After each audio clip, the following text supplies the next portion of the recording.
Hello and welcome back to Cruising Off Duty. If you're a fan of the channel, I'm assuming you've noticed we've been MIA for about 3 weeks now. We've never gone that long without making an episode, and here are the 3 reasons. First of all, I had a big, huge promotional process at work that took a lot of time, a lot of studying, a lot of stress.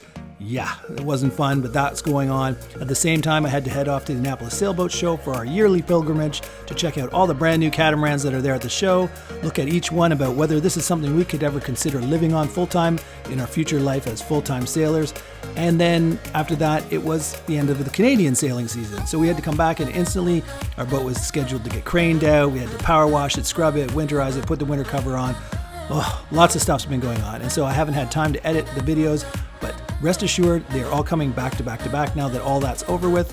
First, there's this episode where we're going to talk about what it's like to have a drone with you when you do a road trip like this. If you look at TomTom, it should only take 9 hours to drive from Ottawa to Annapolis, Maryland. But when you stop for pee breaks and eating and yada, yada, yada, it takes about 12 to be realistic. So it's nice when you stop at these little rest stops like the one you're seeing right here.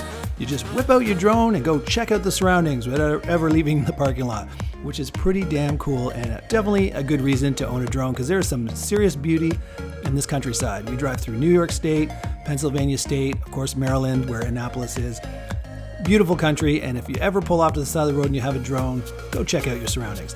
I'm going to talk about what settings I use, what resolutions I use, what color schemes I have the camera set to, how it benefits to have ND filters, which I also use. We'll talk about all of that in this episode. Also, I'm going to show you some footage on a cloudy day when I'm at the Annapolis Sailboat Show, and at night, which is some pretty cool shots as well. So if you're interested in the drone side of this road trip to the Annapolis Sailboat Show, then keep watching. As I said, the episodes after that, we'll talk more about the actual boats we're reviewing. So if you're interested in learning more about catamarans and what we think would be cool for a cat to live on, then keep watching because those episodes are coming up next. But for this episode, I'm going to showcase what it's like to have a drone when you're on a long road trip like this, and I highly suggest getting one that's foldable like the Mavic series of drones because you can just throw it in your backpack. No matter whether you're on a bus, a train, or in a car, you can just whip that out anytime you see something that looks cool to look at, such as this rest stop in New York State along I-81.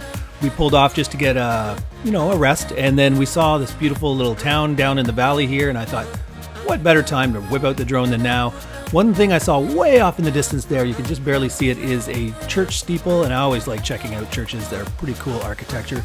So I decided to set out towards that, and then as I'm getting along here, I noticed there's a little river, so I follow that. I'm just going to leave the video flowing while I talk about some of the features, some of the settings I've got set up on my Mavic 2 Pro. Now, if you know from a previous episode, I have the Mavic 2 Pro. Because of the new Hasselblad camera, it shoots really good footage in 4K. I'm almost always going to shoot now in 4K, and there's 2 versions of 4K on this drone. There's just normal 4K, full field of view, and then there's one that's kind of actually cropped in a little bit better so you feel a little closer to the action, and that's called 4K HQ. Now, both 4Ks are obviously shooting in the same resolution, 4K. The only difference is the full field of view one uses the whole sensor, which I think is actually 5 point something K, and then down renders it to 4K. And the 4K HQ is just using the inner part of the sensor, so you're getting the full 4K without any software down rendering. And I just think that the image looks better in the 4K HQ, but it's a personal choice. It is exactly the same resolution. I think the other benefit of the 4K HQ is that you're actually zoomed in a little bit more, so you don't have to fly as close to things for it to appear like you're flying closer than you really are, which is cool. So that's that, and the next thing I want to show you is the format I film in. I film in dlog-m, which is a super flat profile. I've actually added color here and then created my own LUT, which is a lookup table, so that once I got the colors right, I could just keep applying that same look to all my footage. And I'll show you right now what it looks like shot straight out of the camera in dlog-m. And I'm sure you're thinking, why would anybody film in this color profile? Well, there's only one good reason, because it requires work after the fact in post-processing. As you can see, it is not a pretty picture, but what it does is it's such a flat profile that the dark areas or the shadows don't get crushed down so that they're so black you can't make out the detail. And the white objects like the roofs or the walls of the house or the church that's about to come up are not so overexposed you can't make out the details of the wall. So that's why you shoot in this super, super flat D-Log format, and then you have to go in your software afterwards and add back in the color, which I did. And then once I did it and I got it the way I wanted it to look, I created a LUT, a lookup table, so that I could create that same look over and over again. So once you apply the LUT in new footage, it'll look almost identical to this, and then you can just tweak it a little bit if you feel it's too green or too red or too whatever. So anyways, that saves you time in the long run. Now the next thing I want to mention to get really good footage is you're going to need some ND filters, especially on a sunny day like today. This footage right here definitely needed an ND filter. And here is the reason why. When you're filming, you want to film in what they call the 180-degree rule, which means you're supposed to have a shutter speed that's twice your frame rate. So I'm shooting in 30 frames per second, so you want your shutter speed to be 1/60th of a second. Well, let's just take a moment and admire this church I flew all the way over here to see. Okay, that's enough enjoying that. Let's get back to why we do the 180-degree rule, and it's about motion blur. If you have no ND filter on your camera and it's a sunny day, the only way your camera can compensate to make sure that it's not overexposed is to shorten the shutter speed. So instead of 1/60th of a second, it might be open for 1,000th of a second. And when you have such short shutter speeds, you tend to have this kind of static image. It just doesn't look natural to the human eye. You want a little bit of motion blur, so everything sort of seamlessly and smoothly moves by the screen. So that's what an ND filter will do for you. I highly recommend you get one. When I bought my Mavic 2 Pro, they didn't have them in the DJI store. So my friends at Freewell Gear sent me ND filters from them. They supply all sorts of drone accessories, and ND filters are just something they happen to have, and they offered to send them to me. I'm not sponsored by them. They just send me gear to try from time to time, and those are the ND filters I'm using. I'll put a link in the description about them and where you can find ND filters from Freewell, and yeah, thanks to them. So let's get back to this. So now I'm just flying up to the highway, and I'm going to pace some of these cars on the way back to the truck stop. And as you could see from when we first left, I've flown a long way to go see that church. But being on the top of a hill, I had sight lines of the drone the whole way, and I never lost signal because you're up on a hill and you have perfect line of sight. You can get really long range with the Mavic series. I think it's an 8-kilometer range. It's pretty crazy how far it can fly. So anyways, that's that. And now I'm just going to fly back to the truck stop or the rest stop or whatever you want to call it. And next thing is going to be footage I took at Annapolis on a much less sunny day, and I'll use lower filters there. I think in this case I used ND16 with a polarizer. The next time I use ND4 on a cloudy day. So different ND filters for different occasions. I throw this clip in here just for fun because this lady who's running the church is the one who takes the $10 for parking, and it's a great spot to park for the show. She said she wanted to film take a picture of my drone, and then she didn't even know where it was because it was hovering there the entire time. But it just goes to show you, the drone is not that loud, so it's just sitting there hovering. She couldn't tell where it was when she came back out of the church. So she got her photos. I even showed her how to take a video with her phone, and she had a hoot looking at this drone. She thought it was pretty darn cool. When I fly over the boat show, I show her my screen to show her what I'm filming, and she was just tickled pink. So anyways, drones are kind of fun for everybody. There you go. Doesn't matter your age. So here is the footage of the harbor here in Annapolis. Most of these boats you see in the foreground here are just people who permanently have their boat here. And when the show comes into town, everybody kind of gets moved from the regular dock, and then they add a whole bunch of temporary docks to house all these boats. From what I've been told, this is the largest in-water sailboat show in North America. So there's a lot of boats here. You'll see as I pan around all the boats that are here. In years gone by, it was almost all monohulls. But as Janice and I are in love with catamarans, so are a lot of other people, because there's more and more catamarans at these shows every year. Up in the top of the screen, you'll see they're all catamarans are in the back there. There's some catamarans over here on the right. Like I said, they're trying to have catamarans be more involved, but they can't fit them all in. You can see one boat that's kind of all askew there. Couldn't even fit on the dock where he was supposed to be.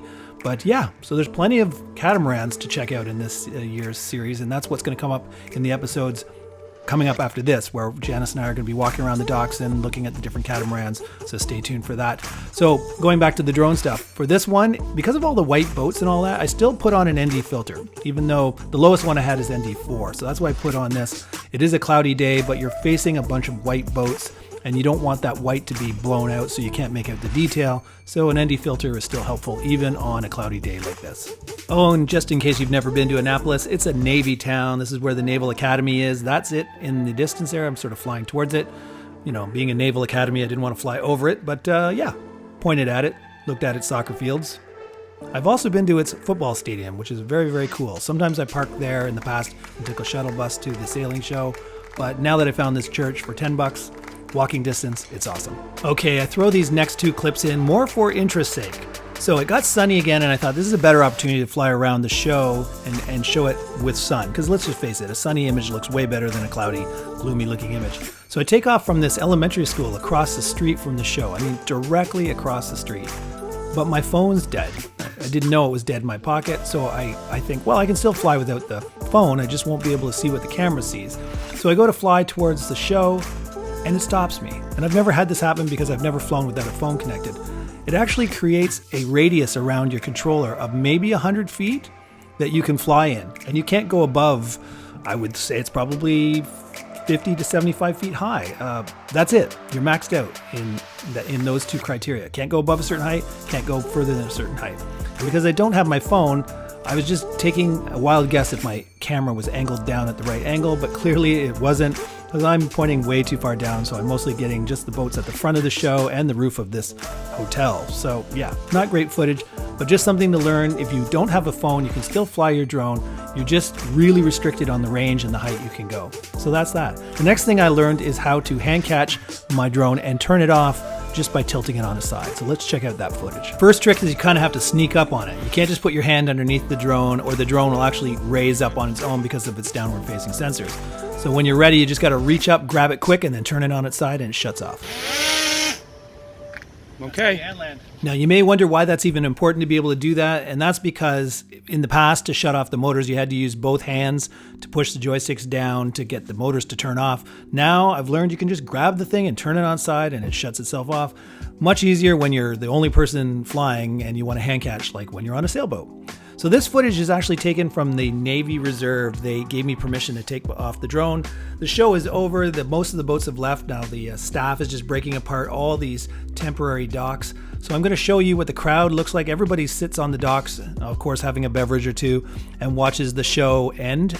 And then when it gets dark, I'm going to film with my drone some of the catamarans, which are the last to leave because they were landlocked in behind all these temporary docks. And then I'm going to fly up sort of the main street of Annapolis here and show you some pretty breathtaking nighttime shots. So let's check that out. Okay, so by the time they got rid of all those temporary docks and the catamarans could finally leave, it was pitch dark out. So I'm putting this in mostly to show you the low light filming capabilities of the Mavic 2 Pro.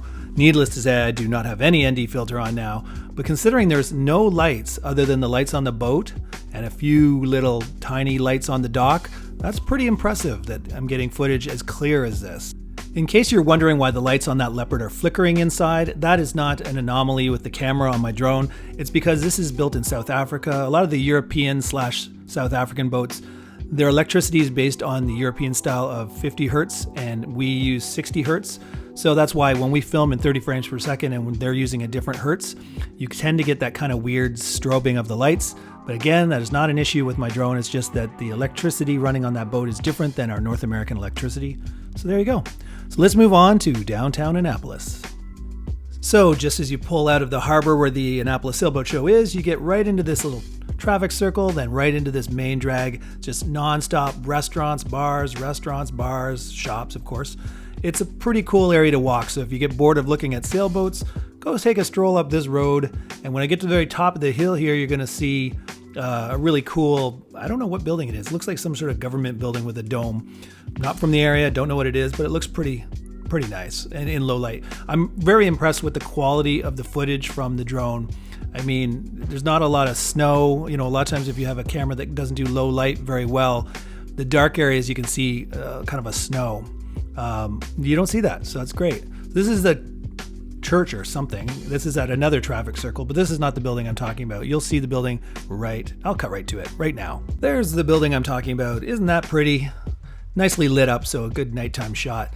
But like I say, I'm really impressed with this Mavic 2 Pro's low light capabilities. Now that bigger 1-inch sensor over my original Mavic Pro makes a huge difference, especially for low light stuff. And it does have that variable aperture. I'm sure somebody who was listening to me talk about ND filters said, why can't you just close down the aperture? Well, on a sunny day, you can't close down the aperture enough. And also by closing down the aperture really small, you get a different depth of field than you would if you had the aperture open more. So a better way to lower the light level is just to use ND filters. Clearly, I don't need ND filters in this kind of shot, so this is just straight Hasselblad camera goodness. Well, hopefully you've enjoyed this episode where I showcased the benefit of having a nice small folding drone to take with you everywhere you go, whether you're traveling or just day-to-day life. Throw it in the backpack, always have it ready. You never know when something scenic's going to come along, and you'll be able to throw that bad boy in the air and get some footage. If you did enjoy the episode and you found it informative or entertaining, show the channel some love, give it a thumbs up. That's how YouTube knows people want to see it. They'll suggest it to more people. You're doing me a solid if you do that. Thanks a lot for that. And also subscribe if you're interested in more drone stuff, footage. Of course, I'm not going to do tutorials on this any more than I've already done, but there's going to be footage everywhere I go. Also, if you're interested in sailboats and catamarans, definitely subscribe to the channel. These upcoming episodes are going to be all about us being at the show and checking out all the different boats. So hopefully you stay tuned for that. I'm going to start leaving these little bonus comments at the end, and those people that stick around to the end will know about it. In this case, when you hear what I'm about to tell you, just write in the comments, "I heard the news," and I'll know you heard to the very end. There's some good news. First of all, at the very end of the Annapolis Sailboat Show, I was able to sail on the exquisite X5 50-foot catamaran, which was one of our favorites from last year. And also, we've been in talks with the brand new owner of one of these boats coming right out of the factory in May. He's invited me to cross the South Atlantic with him from where it's produced in South Africa all the way across to St. Helena Island, onto Ascension Island, onto the north tip of Brazil, up into the Caribbean. It should be about a 6-week passage, which is huge. My one I did last year in November on a 50-foot cat was 22 days at sea. This one will be much, much longer. Trying to organize getting time off work for this. Hopefully it all works out. I'd love to do this trip, and of course if I do, I'm going to bring dozens of episodes about it. But anyways, only you that stuck around to the very end know about this. Again, write in the comments, "I heard the news," and you and I will know what we're talking about.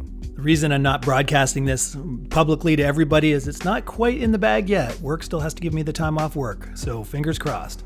Until next time, this is Craig signing off, wishing you safe cruising.